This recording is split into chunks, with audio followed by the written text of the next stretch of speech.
بسم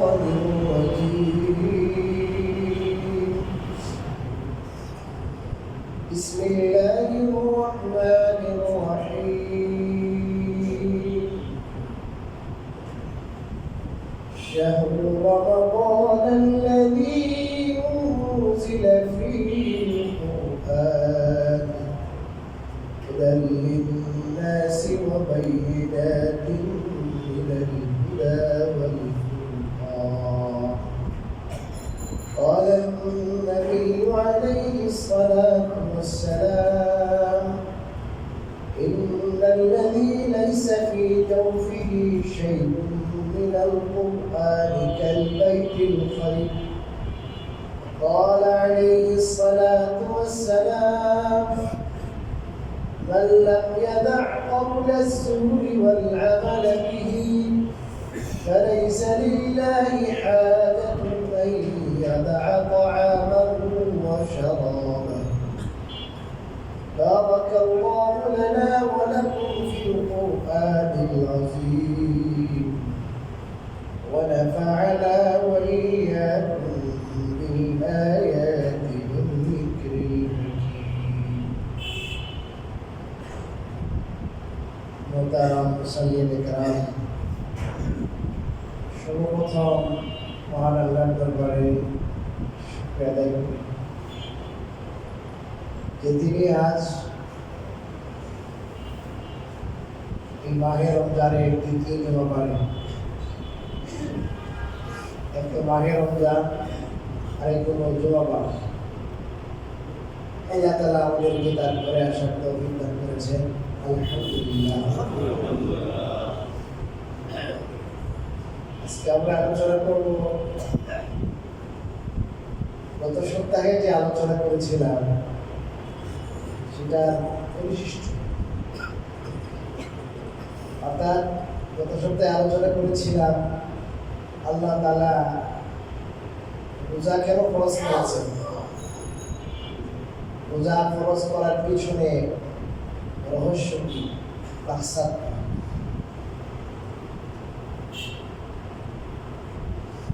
আমরা আলোচনা করে সার এটাই পেয়েছিলাম যে আল্লাহ তাআলা আমাদেরকে মুত্তাকি বানাইতে চান, পরহেজগার বানাইতে চান, এই জন্যই মূলত রোজা ফরজ করেন। আজকে সেটার পরিশিষ্ট যে আমরা কিভাবে রোজা রাখলে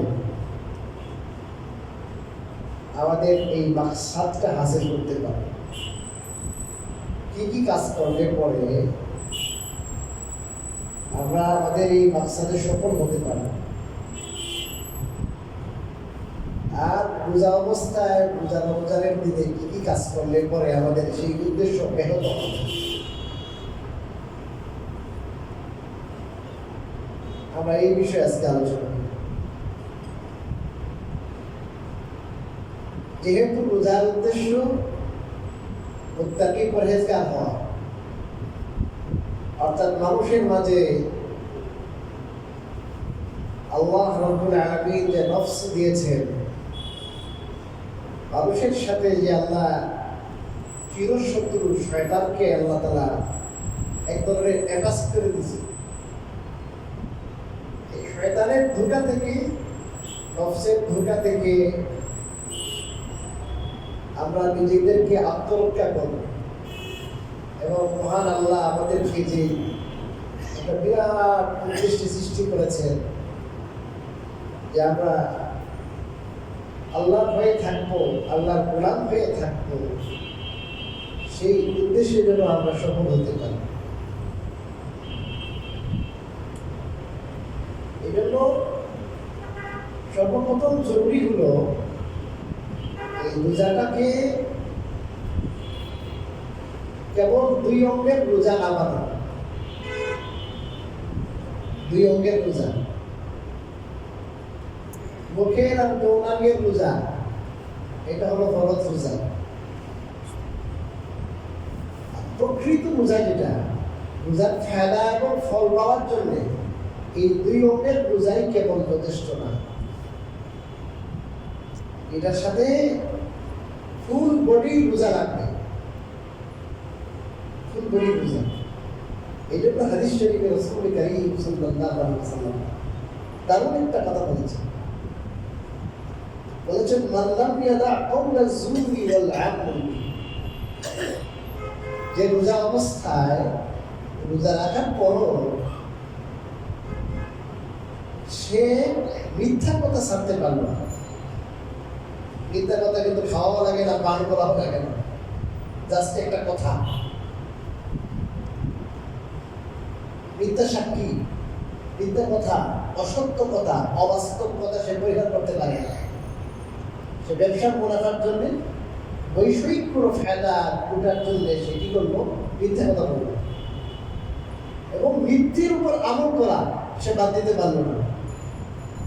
মানে এমন কাজ করলো যে কাজের বৃদ্ধি কি বলেন? মিথ্যা।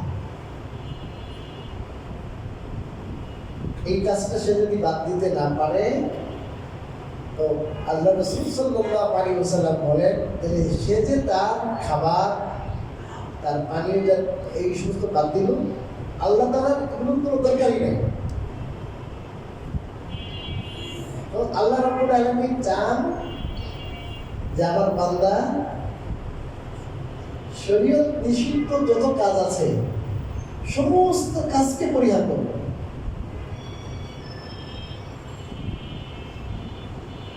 এই যে কথাটা বললাম, এই কথার সমান্তরে আরেকটা হাদিস পাওয়া যায়, যে হাদিসটা আমি বারবার শুনিয়েছি, আপনারা ফাজাইল তালিবও শুনেছি। যেহেতু উপবাস করতে হয়, স্বাভাবিক অবস্থা আমাদের হলো 3-4 বেলা খাই। ভারতে বলতে আমাদের ভাই बंगाली तो 5 मरतबा खाते हैं, 5 बार खाए।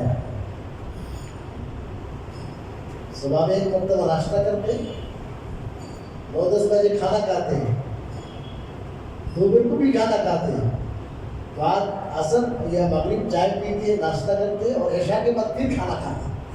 ये तो खाता এই জন্য ডায়াবেটিস বেশি, আরবের খাবার দুইটা, একটা বাদা, একটা আশা। রাতে সন্ধ্যা, সকাল বিকাল, কয়বার? 2 বেলা খাবার। এই ব্লেন্ডারটা ভালো থাকে যে আমাদের যে পেটের ভিতরে আল্লাহ রাব্বুল আলামিন মহামূল্যবান সম্পত্তি দিয়েছে, পাকস্থলী। এটার যে কাজ আছে সারা জীবন এটাই কাজ করতে হবে, এটা চেঞ্জ নাই। কেউ যদি চায় সুস্থ থাকতে, তাহলে সে তার এই পাকস্থলী র্যাক করতে হবে, পাকস্থলী র্যাক করতে হবে। এটা এমন না যে কয়েকদিন পরে চেঞ্জ করবেন, চেঞ্জ করা যায় ব্যয়বহুল, এবং এটা করার পরে মানুষের শান্তি থাকে না। আল্লাহ তাআলা যেটা দিয়েছেন আপনাকে জন্মগত, এটা নিয়ে মরতে হবে।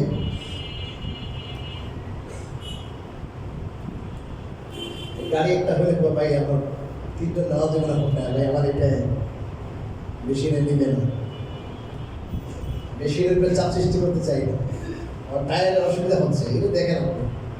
এটার যে টায়ার হয়ে যাওয়া যতক্ষণ পর্যন্ত লুচিয়ে দেয় শুধু মরতেছে, খাইতেছে।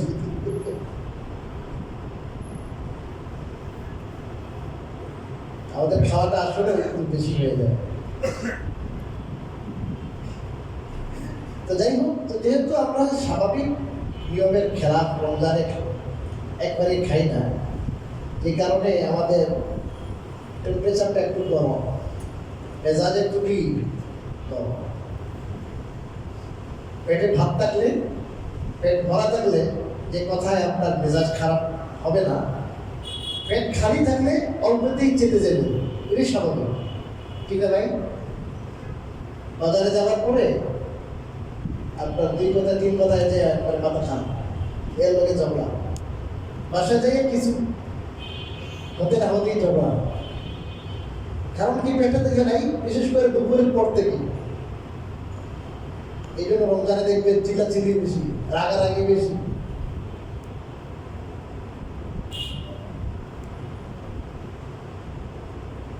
কালকে দেখলাম জোহরের নামাজের সময় এক জায়গায় একটা কেন্দ্রীয় বস্তি, একজন আসন পেতে বসে আছে, জিকির করতেছে মসজিদের ভিতরে।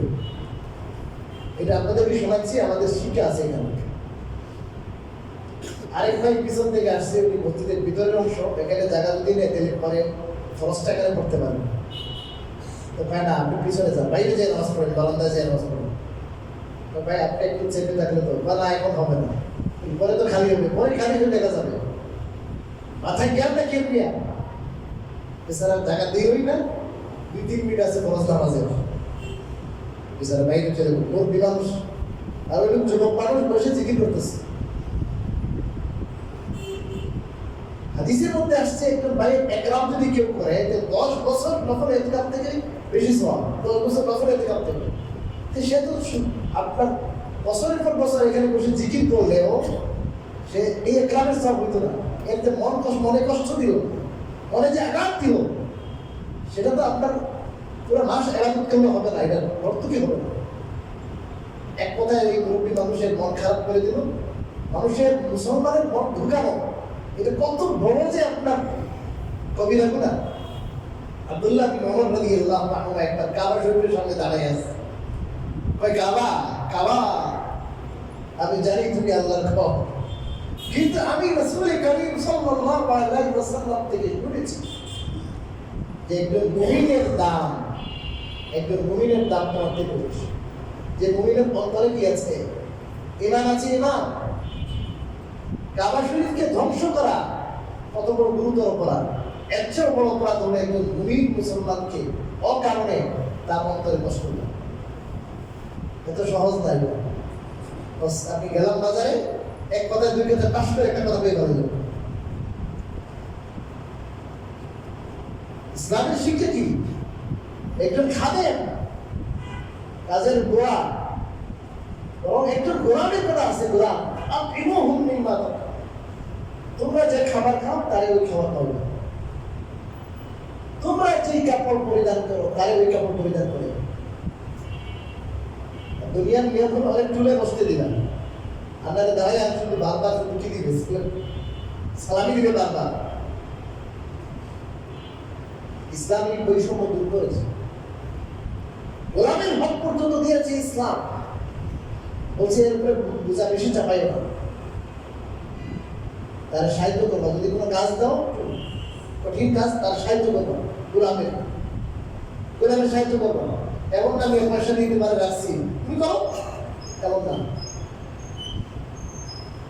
ইসলাম, ইসলামের মধ্যে অকারণে কোনো মাখলুককে কষ্ট দেওয়ার কোনো ভয় নেই। কোনো মাখলুককে, কোনো মুসলমান কাফের, আপনার নির্বিশেষে কোনো কাফেরকে সে যখন যুদ্ধে আসবে, তখন তো সে ইসলামের বিরুদ্ধে, আল্লাহর বিরুদ্ধে সে আসবে, তার বিরুদ্ধে তো যুদ্ধ হবে, সে ভিন্ন কথা। কিন্তু অকারণে, যেমন আপনার আমার আশেপাশে হিন্দুরা আছে না, খ্রিস্টান আছে, বার্মা আছে, উপজাতি আছে, অকারণে তাকে কষ্ট দেওয়া জায়েজ নাই তো। ইসলাম শান্তি ধর্ম। এই রোজা অবস্থায় মেজাজ খারাপ হয়ে যায়, একটু গরম হয়ে যাবে, ধৈর্য ধারণ করতে হবে। ধৈর্য হাদিসের মধ্যে আসছে, রাসূল করিম সাল্লাল্লাহু আলাইহি ওয়াসাল্লাম বলেছেন, ইদা কানা ইয়াউমু সাওমি আহাদিকুম, তোমাদের কোনো ব্যক্তি রোজার দিন যখন হবে, তাহলে ফালা ইয়াসখাব, সে যেন চিল্লাচিল্লি না করে। সে যেন কি না করে? চিল্লাচিল্লি না করে।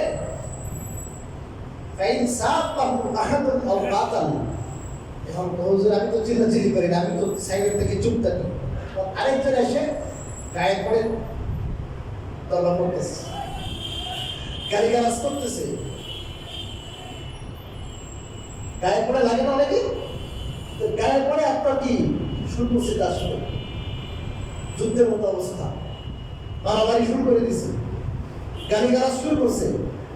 রাসূল সাল্লাল্লাহু বলেছেন, তুমি তার সাথে শরীক হইও না।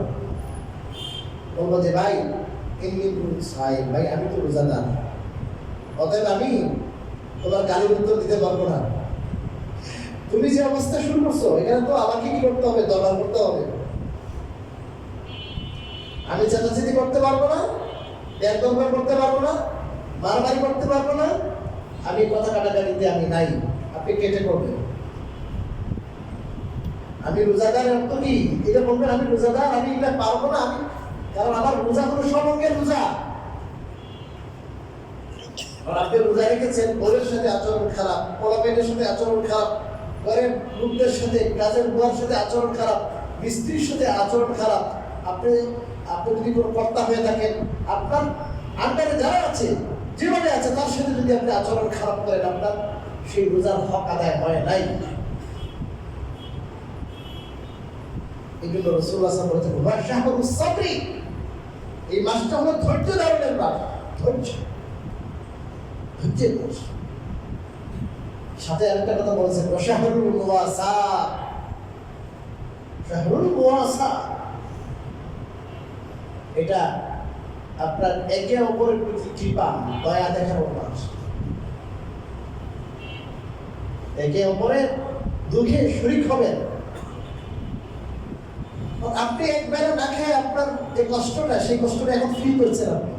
এখন আপনি বুঝেন যে আপনার আশেপাশে এই দেশে কত মানুষ এরকম পর্দাহারে অনাহারে দিন কাটায়, তার কি অবস্থা সেটা ফিল করে আপনি তার পিছনে খরচ করেন। যে ভাই আমার আজকে ক্ষুধা লাগছে, কেমন কষ্ট লাগতেছে, আল্লাহর 12 মাসই মেয়েরা মানুষ এরকম কষ্ট করে, তাদের জন্য খরচ করা। রাসূলুল্লাহ বলছেন এটা মাস, এই জিনিসের মাস হলো রোজা। দয়া প্রদর্শন করবে, সহানুভূতি, ওয়াসাত মানে সহানুভূতি, সহানুভূতির মাস এটা, গালিগালাজের মাসটা, জুলুমের মাস না। হাদিসে আছে এই মাসে যাদের উপর আপনার কর্তৃত্ব, তাদের কাজ কমায় দেন, কারণ রোজা তো তাদেরও আছে না নাই? তাদেরও তো রোজা আছে। একসাথে অনেকগুলো কাপড় হয়েছে, এই কাজের উপরে কাপড়, এই বেচারি কি রোজা নাই?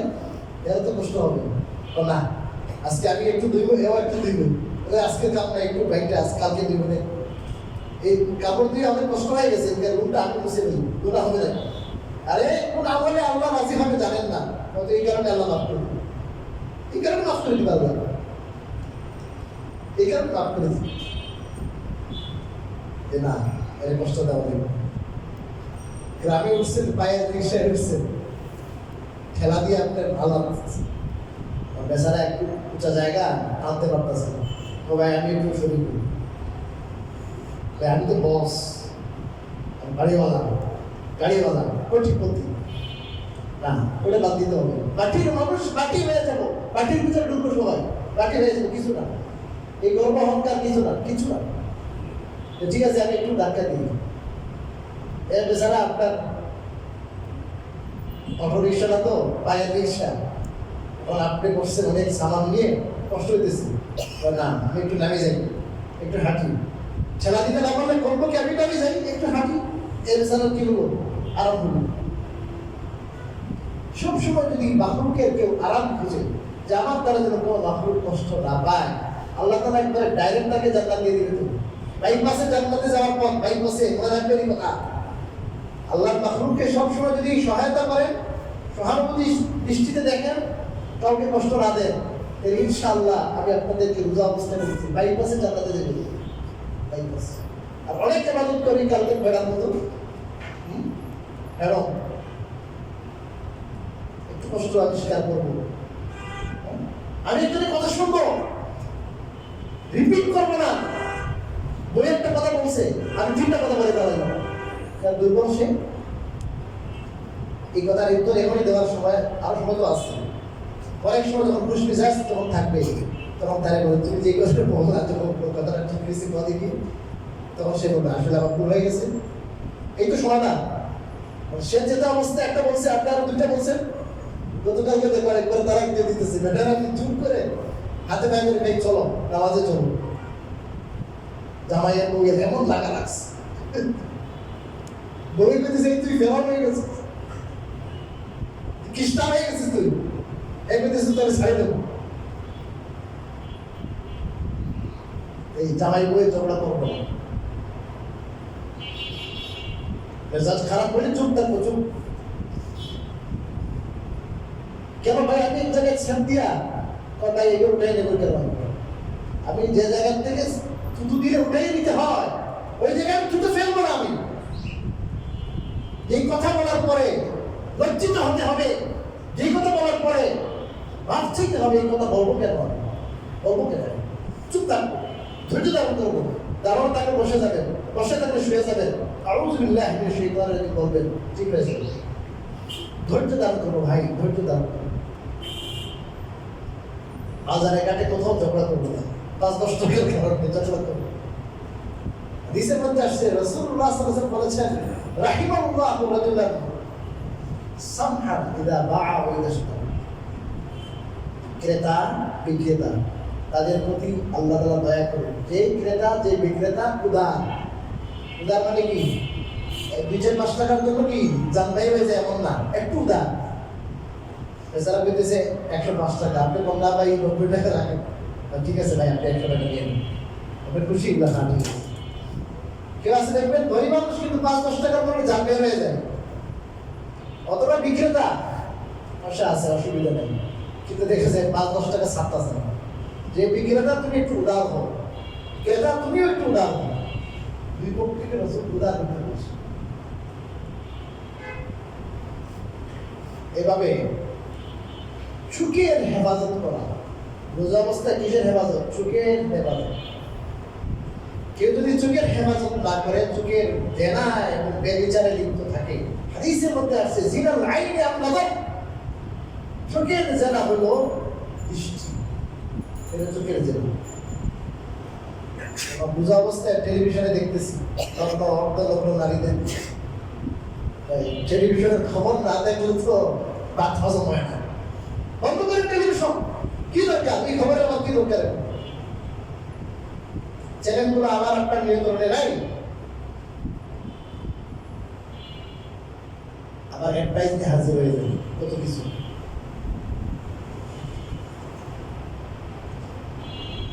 সংবাদ পাঠক থেকে পাঠিকা বেশি। কি বেশি?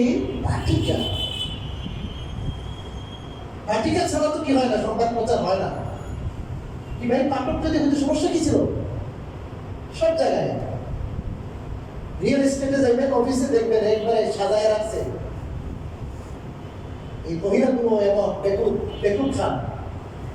এদেরকে মানুষ দুনিয়ার জন্য ইউজ করতেছে, আর তারা চিন্তা করতেছে আমাদের প্রবেশ বলতেছে। এই দুনিয়া, 2 পয়সা দুনিয়া কামাই করার জন্য এই মেয়েদেরকে ব্যবহার করতেছে, এদের কণ্ঠকে ব্যবহার করছে। ইনফরমেশনে মহিলা নারী এদের ব্যবহার করতেছে। সে চিন্তা করতেছে আমার তো ভালো চাকরি পেল, নারী উন্নয়ন হইতেছে। কি দরকার সংবাদ দেখা? সংবাদ তাই দেখো, ইউটিউব কি দেখার কি দরকার? বাদ, ফেসবুক বাদ, নজরের হেফাজত আপনি 2-4 জন বসে বসে শুধু গল্প। ভাই যে কথাগুলো আমলের কথা বলতেছি খেয়াল করে শোনেন। এই গল্পের মাঝে কি আসে? গীবত আসে। গীবত কি আমাদের পাবলিকের হরফুজুল্লাহর অন্তরে আপনারা যারা বৃদ্ধ যারা জানেন, হরফুজুল্লাহ সাহেব উস্তাদ যখন দাওয়াত করেছিলেন, মন্ত্রীরাও দিত, উনি বলতেন ঘি ভাত খেলে মজা লাগে না?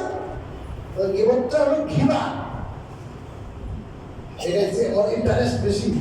একটা বলতেছে সালাদ দিয়ে দিতেছে আরেকজনে, আরেকটা দিতেছে, শুধু মজা লাগে। মানে তো জানি না যে তার রাত্রের চোখের পানি ঝরা যাচ্ছে। আমল ছিল, উমরা ছিল, হক ছিল, ওগুলো সব দিয়ে দিতেছে বেড়ারে। এবার ওখানে করা মধ্যে বলেন আমি তো কারো গীবত করি না, যদি করতাম তো আমার মায়ের গীবত করতে হবে। এত কষ্টের আমল, জানি না আমার কতটা আল্লাহর কাছে কবুল হইল, গৃহীত অ্যাকসেপ্ট হইল। কবুল হওয়া আমল আমি দিয়ে দিতেছি কারে? যার গীবত করলাম তারে। অথচ আমি বিদ্বেষ থেকে, কষ্ট থেকে, মনের কষ্ট থেকে তার গীবত দিতেছি, শত্রু। অথচ নেকামল দিয়ে দিতেছে কারে? যার গীবত গাইতেছে তারে। আর কতগুলো বেকুব খান আছে, মানা করলে কি হয়? আমি তার সামনেই দিতে পারবো, মানে এটা বাস্তব কথা, তার সামনেও বলতে পারবো। আরে গীবত কাকে বলে? গীবত তো হলো ওই বাস্তব দোষ যেটা তার মাঝে আছে। রাসূলুল্লাহ বলেছেন যদি এই বাস্তব দোষ তার মাঝে থাকে, তাহলে তুমি গীবত করলা। আর যদি এমন অবাস্তব বিষয় তুমি বলো তাহলে তো সেটা অপবাদ। মানে যে বিষয়টা তার সামনে বললে তার খারাপ লাগবে, যে কি কথা কেমনে বলবাই, দুশ্চর্চা করা, যে দুষ্টা বাস্তবে আছে আপনার মাঝে, ওইটা যদি আমি বলি, এটা কি হবে বলেন? এটা গীবত হবে। কেন গীবত হবে? আরেকজনের সম্মান হানি হয়েছে না? কারণ সে শুনে তো তার কি লাগবে? কষ্ট লাগবে। কারণ আমরা যে গীবত করতেছি, জীবনে মাপ চাইতে পারবো কিনা তাও জানা নাই। মাপ চাইতে প্রেস্টিজের লস হয়ে যাবে, কেমনে মাপ চাইতা? কয়েকটা ক্ষেত্র আছে সেখানে গীবত করা যায় আছে, এটার নাম গীবত থাকে না। আপনার মেয়ের জন্য ছেলের দরকার, এই ছেলের ব্যাপারে আপনি জিজ্ঞেস করতেছেন আত্মীয় স্বজনদেরকে, আপনার আত্মীয় স্বজন ওই এলাকায় আছে, আপনার রিলেটেড কেন আছে ওখানে, সে বাস্তব অবস্থা বলে দিব ছেলেটা ভালো না, ছেলেটা ভালো না। কারণ এখানে বিষয়টা হলো গীবত বিষয়টা এটা নাজায়েজ, কিন্তু এখানে আত্মীয়তার যে সম্পর্কটা এটা একটা লং লাইন, এখানে অনেক বড় ইস্যু। এই জন্য বড় স্বার্থকে রক্ষা করার জন্যে গীবত জায়েজ, যে না এই ছেলে আমার জানা হতো কিনা ভালো না, তার মধ্যে এই সমস্যা আছে। অথবা আপনি কারোর থেকে কষ্ট পেয়েছেন, আপনি বিচার প্রার্থী হিসাবে আপনি বিচারকের কাছে বলতে পারেন যে ওনার এই সমস্যা, আমার এই বলছে, এটা জায়েজ আছে। অথবা যদি কোনো দিনই বিষয়ে কেউ যদি দিনের অবব্যাখ্যা দান করে, তাহলে এগুলো মানুষের সামনে প্রকাশ করা। পুরো ইসলামিক পণ্ডিত সে বয়ানের মধ্যে কি করবো? ভুল করবো, লেখনই যে ভুল করেছে, দিনের ক্ষতি হয়। হ্যাঁ, কতগুলো ভাই আছে না তো এই হুজুরা শুধু গীবত করে। আরে আমরা গীবত করতেছি না, এটা দিন রক্ষা, এটা নসিহত, এটা না হিতাকাঙ্ক্ষী, এটা হিতাকাঙ্ক্ষী, এটা গীবত। আর এমনি ঝাল মিলাইবার জন্য, মসজিদ জমাইবার জন্য। আসলে কেন হয় গীবত জানেননি? গীবত ওই সময় হয় যখন মানুষ নিজের বড় মনে করে, মানে আখেরাতের হিসাবে তো সে একবারে কি ভাস, জান্নাত সার্টিফিকেটও পাই গেছে, কোনো সমস্যা নাই, এখন সব দোষ মানুষের, আমার কোনো কি নেই, আমার দোষ নেই। যার নিজের নিজের দোষের অনুভূতি আছে, আল্লাহর কাছে আমি কি দিয়ে পার পাবো আমি জানি না। ইমাম আযম আবু হানিফা রাহমাতুল্লাহি আলাইহি ভাই গীবত করতেন না কেন? সবচেয়ে বড় ইমাম, এই যুগের সবচেয়ে বড় আলেম, তাবিঈ, রাত্রে ঘুমাইতেন না, তুমি সারা রাত ইবাদত করতেন, সারা রাত। ইমাম আযম আবু হানিফা রাহমাতুল্লাহি আলাইহি বলেন, মুমতাসুল ইয়াউমা আইয়ুহাল মুজরিমুন, আল্লাহ তাআলা কিয়ামতের দিন, দুনিয়া তো ভালো মন্দ সব একসাথে আছে, আছে না ভাই? বাজারে ঘাটে সব জায়গায় প্রতিদিনও আসে, ভালো আসে খারাপও আসে, সবচেয়ে ভালো আমরা তা না, আর অতীতে আসছে এটা তো ভালো। আখিরাতে এমন থাকবে না, আল্লাহ তাআলা বলবেন, রে পাপিষ্ঠরা, আজকে তোমরা আলাদা হয়ে যাও। মানে তাদের জাহান্নামের ফয়সালা হবে, আমার নেককাররা তোমাদের সাথে থাকবে না, তোমরা আলাদা হও। ইমাম আযম রাহমাতুল্লাহি আলাইহি এরপরে আগে ভাবতে পারে নাই, এই আয়াত সারা রাত পরে আর কান্না করে, আর বলেন আবু হানিফা রহমান, কাল কিয়ামতের দিন যখন আল্লাহ বলবেন যে পাপিষ্ঠরা আলাদা হয়ে যাও, তখন আমি কোন গ্রুপে থাকবো আমি তো জানি। ইমাম আবু হানিফা এটা চিন্তা করতেছেন, আর আমরা তো কি চিন্তা ভাবনা নাই, এই জন্য কি বোধ হয়, এই জন্য আমল করবো, আমাদের বেড়া দেবো, বেড়া দেওয়া জানেননি? বেড়া বেড়াতে না, কিছু গাছ লাগায় খেত করে কি দেয়, চতুর্দিকে বেড়া দেয় না, দেখবে ছাগলে কি গরুকে ছাগলে খেয়ে ফেলাইব। আমল করবেন, আমলের বেড়া দেন, বেড়া। গীবত করলে কি শেষ? আমল শেষ, আমল নাই, মানুষকে দিয়ে দিবে, গীবত করা যাবে না, চুপ থাক। গালিগালাজ করবো না, গীবত করবো না, মিথ্যা কথা বলবো না, পরনিন্দা করবো না, রাগারাগি করবো না, এগুলো হলো আপনার রোজার পূর্ণতা।